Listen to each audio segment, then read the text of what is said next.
Hello student, welcome back to your own YouTube channel बीदा commercials. So students, आज हम बात करेंगे अपने बीकॉम और बीबीए के कोर्स की, जिसकी आज से हमने क्या किया है, स्टार्टअप किया है।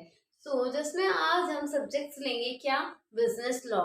और आज बिजनेस लॉ की क्लास फर्स्ट है, जिसमें हम आपको introduction of business law conclude करेंगे। ओके, साथ ही साथ मैं आपको एक इन्फॉर्मेशन और दूंगी कि बिजनेस लॉ का अनदर नेम क्या है सब्जेक्ट के प्रोस्पेक्टिव से, बिजनेस रेगुलेटरी एंड फ्रेमवर्क। जो ड्यू वाले स्टूडेंट्स हैं वो इसे बिजनेस लॉ के नाम से जानते हैं, और जो सीसीएस एंड अनदर यूनिवर्सिटीज के स्टूडेंट्स हैं उसको वो लोग इसे बिजनेस रेगुलेटरी एंड फ्रेमवर्क के नाम से जानते हैं। स्टूडेंट, सबसे पहले अब हम बात करते हैं बिजनेस लॉ की, कि बिजनेस लॉ होता क्या है एक्चुअली में, बिजनेस लॉ है क्या। क्या जानते हैं आप बिजनेस लॉ के बारे में? सबसे पहले हम आज पढ़ेंगे introduction of business law. Business law, जैसे ही आप बिजनेस लॉ सुनेंगे तो आपके दिमाग में क्या आएगा, आपके माइंड में क्या आएगा, which is comes in your mind. Business law सुनते ही आपके माइंड में आएगा कि एक बिजनेस है जिसके लॉज हैं। लॉज का मतलब क्या होता है, जहाँ पे हमें रूल्स रेगुलेशंस कंसिडर किए जाते हैं, रूल्स रेगुलेशन के बारे में बताया जाता है। जैसे कि हम किसी कंट्री या किसी स्टेट में रहते हैं तो वहां के भी अपने अपने रूल्स एंड रेगुलेशन होते हैं।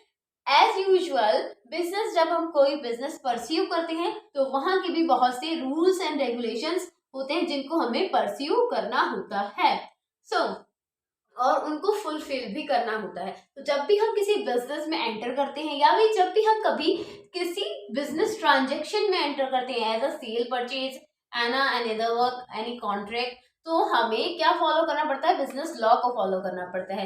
क्योंकि आपने सुना तो होगा लीगल और इलीगल वर्क। अगर लीगल वर्क है तो यानी कि वो आपके रूल्स और रेगुलेशंस को फुलफिल कर रहा है। इवन इलीगल वर्क है यानी कि वो किसी भी रूल्स और रेगुलेशन को नहीं मान रहा है। यानी कि जैसे कि आपको अगर कोई कॉन्ट्रैक्ट देता है कि आपको एक पर्टिकुलर प्रोडक्ट जाके, लीगल वैलिड प्रोडक्ट जाके क्या करना है, सेल करना है, तो क्या हो गया, वो आपका लीगल वर्क हो गया जिसमें आपके बिजनेस के सभी रूल्स रेगुलेशन फॉलो हो गए, उसमें कुछ इलीगल प्रोसेस नहीं है।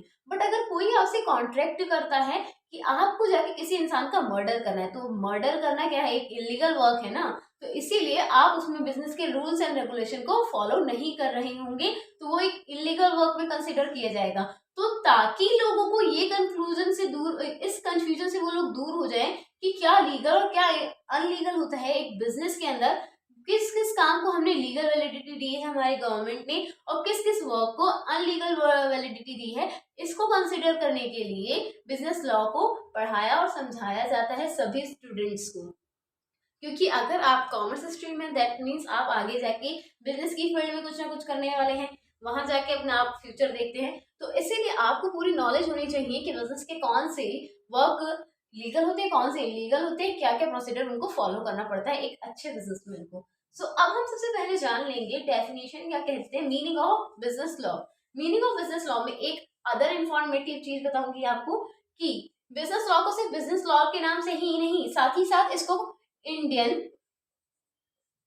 कॉमर्शियल लॉ के नाम से भी जाना जाता है, एंड ओनली कॉमर्शियल लॉ के नाम से भी जाना जाता है। क्योंकि अगर आपसे एग्जाम में पूछ लिया व्हाट इज कॉमर्शियल लॉ, तो बहुत से ऐसे स्टूडेंट्स होते हैं जो बेटा इतना थोड़ा सा वर्ड में चेंज क्या किया, आंसर ही पूरा भूल जाते हैं, सोचते हैं हमने ये पढ़ा ही नहीं है, कहाँ से आ गया सिलेबस में।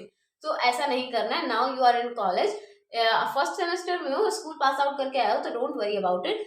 सभी चीज की नॉलेज होनी चाहिए आपके पास, कि अगर बिजनेस लॉ नहीं पूछा है, कॉमर्शियल लॉ पूछा है, तो कॉमन सेंस लगाओ, और बता तो दिया ही है मैंने, तो अब तो कॉमन सेंस की भी जरूरत नहीं है, डायरेक्टली समझ जाओ कि कॉमर्शियल लॉ पूछा यानी कि बिजनेस लॉ ही आपसे पूछा गया है।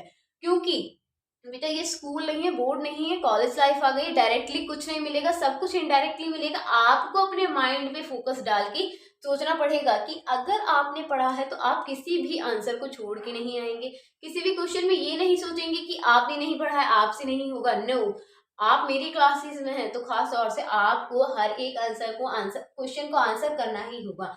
अब हम बात करते हैं किसकी, कॉमर्शियल लॉ की या फिर बिजनेस लॉ की। तो अब मैंने आपको बता दिया मीनिंग क्या होता है बिजनेस लॉ का, जिसको हम किसी बिजनेस में एंटर करते हैं तो यूज करते हैं ताकि हमसे कोई इलीगल वर्क ना हो, और किसी भी बिजनेस को परस्यू करने के लिए उसके रूल्स एंड रेगुलेशंस आपको पता होने चाहिए।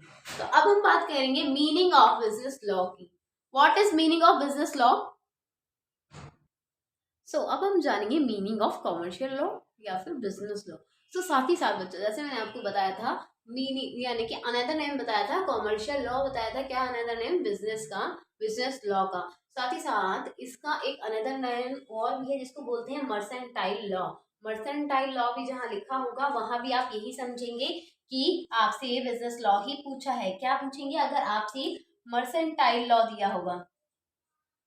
ओके, मर्सेंटाइल लॉ जहां लिखा होगा वहां भी आपसे यही पूछा होगा, बिजनेस लॉ के ही बारे में पूछा होगा। अब हम बात करते हैं क्या कि कॉमर्शियल लॉ की मीनिंग क्या है, या फिर कह देते हैं इसकी डेफिनेशन है ये बहुत अच्छी सी, जो किसने दी है? प्रोफेसर ए के सेन ने दी है। बेटा अगर आप अपने एग्जाम में प्रोफेसर का नाम मेंशन करके आएंगे डेफिनेशन के साथ एग्जैक्टली तो आपको बहुत अच्छे मार्क्स मिलेंगे। साथ ही साथ एग्जामिनर के ऊपर बहुत अच्छा इंप्रेशन पड़ेगा कि आपने जो पढ़ा है वो आप अच्छे से रिप्रेजेंट कर रहे हैं, आपको रिप्रेजेंट करना आता है जो आपने पढ़ा हुआ है।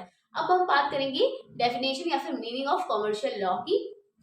यहाँ पे मैंने इसीलिए कॉमर्शियल लॉ लिखा है ताकि आपको याद रहे इसका अनदर नेम और आप इसके मर्सेंटाइल लॉ वाले नेम पे भी फोकस कर सकें। कॉमर्शियल लॉ इंक्लूड करता है, commercial law includes the law applicable, जो भी लॉ एप्लीकेबल किए जाते हैं, इनके लगाए जाते हैं ऑर्डिनरी ट्रांजेक्शन्स के ऊपर। किसके through? Transaction of merchants, bankers and traders. ठीक है, जो भी ऑर्डिनरी ट्रांजेक्शन्स किए जाते हैं बिजनेस के रिगार्डिंग, और जो कौन करता है उन ट्रांजेक्शन्स को? मर्चेंट्स करते हैं, व्यापारी करते हैं, बैंकर्स करते हैं, ट्रेडर्स करते हैं। उनको फुलफिल किया जाता है या उनको पूरा किया जाता है, फॉलो किया जाता है किसके थ्रू? ब्रांच ऑफ लॉज जितने भी दिए जाते हैं वो बताते हैं, क्या बताते हैं? Relate to right of property, relate करते हैं राइट ऑफ प्रॉपर्टी से कि आपका किसी प्रॉपर्टी से क्या राइट है, क्या मतलब क्या हक है उसके ऊपर, क्या आपका उससे रिलेशन है, किसी पर्सन का क्या रिलेशन है जो इंगेज हो रहा है, शामिल हो रहा है किसमें? कॉमर्स में या फिर कह दें बिजनेस में। विच मीन्स कि कॉमर्शियल लॉ हमें क्या बताता है? ये बताता है कि जितने भी लॉ अप्लाई किए जाएंगे एक ऑर्डिनरी साधारण ट्रांजेक्शन पे, जो भी आप साधारण प्रोसेस कर रहे हैं, सेल परचेज और कुछ सर्विस प्रोवाइड कर रहे हैं, कुछ मैन्युफैक्चरिंग कर रहे हैं, तो जितने भी ऑर्डिनरी ट्रांजेक्शन होंगे मर्चेंट्स, बैंकर्स और ट्रेडर के थ्रू, तो उन सभी को ब्रांच ऑफ लॉज को फॉलो करना होगा। यानी कि तरह तरह के लॉज हैं उनको फॉलो अप करना होगा, जो उन्हें बताएंगे राइट ऑफ प्रॉपर्टी कि उनका किस चीज पे क्या राइट है, रिलेशन ऑफ पर्सन बताएंगे यानी कि आपका किसी पर्सन से, अगर आप बिजनेस एक्टिविटी में इन्वॉल्व हो रहे हैं, इंगेज हो रहे हैं, तो आपका क्या रिलेशन है किसी अनदर पर्सन से। और ये किस लिए होता है? जो भी लोग किसमें कंसिडर करते हैं, आते हैं और बिजनेस करते हैं, उनके लिए बनाए जाते हैं बिजनेस लॉ। फॉर एग्जाम्पल आपको मैंने कुछ सेल आउट किया एंड आपने मुझसे कुछ परचेज किया, तो हम दोनों का जो हमारा रिलेशन हुआ वो क्या हुआ? सेल्स एंड परचेज का हुआ। आप मेरे कंज्यूमर हुए एंड मैं आपकी क्या हुई? सेल्स हुई। ठीक है, मैंने आपको सेल प्रोवाइड की। सो ये रिलेशन क्या बताएगा? ट्रांजेक्शन बताएगा कि हमारे बीच में एक ऑर्डिनरी ट्रांजेक्शन हुआ है, एक ऑर्डिनरी रिलेशन है कंज्यूमर एंड प्रोवाइडर का। ठीक है, साथ ही साथ ये जब हम किसी वर्क को करते हैं, किसी एक्टिविटी को परफॉर्म करते हैं, तो उसके लिए क्या क्या रूल्स एंड रेगुलेशन गवर्नमेंट बनाती है ताकि वो काम वैलिड और इनवैलिड ना हो। उसी लिए हमें क्या बताया जाता है? बिजनेस लॉ बताया जाता है कि आपको जो भी वर्क आप एक्टिविटी परफॉर्म कर रहे हैं वो लीगल एक्टिविटी है या इलीगल एक्टिविटी है। तो आई होप से समझ में आया होगा मीनिंग ऑफ कॉमर्शियल लॉ या फिर बिजनेस लॉ। तो मीनिंग ऑफ बिजनेस लॉ के बाद हम जानेंगे इसके बाद स्कोप ऑफ बिजनेस लॉ। इस पूरी वीडियो में हमने 3 टॉपिक कवर करने हैं। कौन कौन सा? इंट्रोडक्शन जाना बिजनेस लॉ का और उसके अंदर नेम भी जाने। Topic number 2 is meaning of business law and अब हम पढ़ेंगे क्या? स्कोप ऑफ बिजनेस लॉ, जहां पे हम ये पता करेंगे कि हम बिजनेस लॉ को कहाँ कहाँ और यूज कर सकते हैं, कहाँ कहाँ और यूज किया जाता है और कहाँ कहाँ हमारी हेल्प कर सकता है बिजनेस लॉ। अब जानेंगे स्कोप ऑफ बिजनेस लॉ।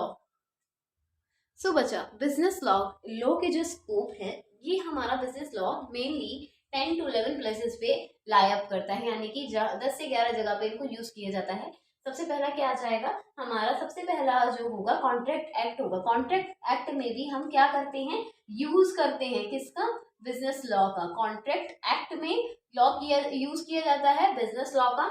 इसके बाद हम इसे यूज करते हैं द सेल्स ऑफ गुड्स में। जब भी आप किसी चीज की सेल्स करेंगे या किसी से कोई चीज आपने परचेज किया, तो भी आप उस चीज को जानने के लिए, अगर आपके साथ कुछ हुआ है, मिसहैपनिंग हुई है या कोई अनलीगल इलीगल प्रोसेस हुआ है तो आप उसको बियर करने के लिए, लॉस को बियर करने के लिए किसकी हेल्प लेंगे? सेल्स ऑफ गुड्स एक्ट की हेल्प लेंगे, जो प्रोवाइड किया गया है किसके अंडर? बिजनेस लॉ के अंडर। साथ ही साथ अब ऐसे बहुत सारे हैं, मैं बताती हूँ कौन कौन से हैं आपके पूरे एक्ट्स। मैं बता रही थी आपको क्या, सेल्स ऑफ गुड्स एक्ट, साथ ही साथ पार्टनरशिप एक्ट में भी बिजनेस लॉ का यूज किया जाता है। कंपनी एक्ट में, लॉ ऑफ इंश्योरेंस में जब भी आप किसी इंश्योरेंस में इनहेल करेंगे या इन्वॉल्व होंगे तब भी क्या होगा, आप बिजनेस लॉ का यूज करेंगे। आर्बिट्रेशन एक्ट में भी, बैंकिंग रेगुलेशन एक्ट में भी बिजनेस लॉ का यूज किया जाता है। इंसॉल्वेंसी में भी, law relating through common careers, यानी कि आप अगर किसी कैरेज का वर्क कर रहे हैं, कैरेज का वर्क कर रहे हैं, बिजनेस कर रहे हैं, तब भी आपको बिजनेस लॉ के ही रूल्स एंड रेगुलेशंस को फुलफिल करना होगा।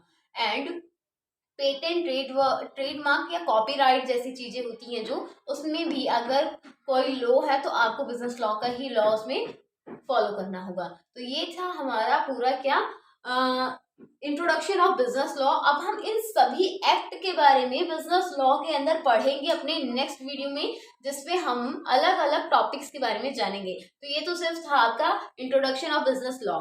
अब हम बात करेंगे कि ये टॉपिक आपका खत्म हो गया, अब नेक्स्ट पार्ट में जाके नेक्स्ट टॉपिक के ऊपर बात करेंगे। इसी के साथ ये आपकी क्लास ओवर होती है स्टूडेंट। एंड एक इन्फॉर्मेशन ये है कि अगर आप चाहते हैं कि मैं आपको अपने हैंडमेड नोट्स प्रोवाइड करूं, तो आप मुझे डीएम करें मेरे इंस्टा पे, जिसका लिंक मैं अपने डिस्क्रिप्शन में डाल रही हूँ। ओके, आपको सभी चीज और सभी टॉपिक की लिस्ट प्रोवाइड करूंगी, मैं प्ले लिस्ट प्रोवाइड करूंगी within free of cost. So आपको उसके लिए वरिड होने की कोई नीड नहीं है। Thank you so much guys, take care, bye bye.